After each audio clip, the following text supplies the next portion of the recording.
আজ বানাবো ছোলা দিয়ে একটা রেসিপি। প্রথমে আমি ছোলাগুলোকে মিক্সির মধ্যে নিয়ে দিলাম, তার মধ্যে দুটো লঙ্কা, 4 কোয়া রসুন, 1 ইঞ্চি আদা টুকরো দিয়ে খুব ভালো করে পেস্ট করে নিলাম। তারপর একটা টিফিন বক্স নিয়ে তার মধ্যে ওই পেস্টটাকে ঢেলে প্রথমে একটু তেল মাখিয়ে নিলাম, তারপর পেস্টটাকে দিয়ে একটু ভাপাতে দেবো। ভাপানো হয়ে গেলে এগুলোকে বার করে পিস পিস করে কেটে নেব। নিয়ে অল্প তেলে হালকা করে এগুলোকে ভেজে তুলে নেব।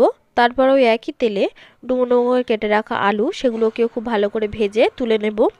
তারপর ওই একই কড়ায় আরও একটু তেল দিয়ে গোটা জিরে আর পেঁয়াজটাকে খুব ভালো করে ভেজে নিয়ে একে একে রসুন বাটা, আদা বাটা দিয়ে খুব ভালো করে নেড়ে চেড়ে টমেটো দিয়ে খুব ভালো করে কষাবো। টমেটোটা গলে গেলে জিরে গুঁড়ো, ধনে গুঁড়ো, লঙ্কা গুঁড়ো ও হলুদ গুঁড়ো দিয়ে খুব ভালো করে কষিয়ে নিয়ে আলুগুলোকে দিয়ে একসঙ্গে খুব ভালো করে মিশিয়ে কড়াইশুঁটি দিয়ে ঢাকা দিয়ে রেখে খুলে নিয়েই স্বাদ মতো চিনিটা এখানে একটু ব্যবহার করতে হবে। ধনেপাতা আর ছোলার বরফিগুলোকে দিয়ে দিন, দিয়ে নামিয়ে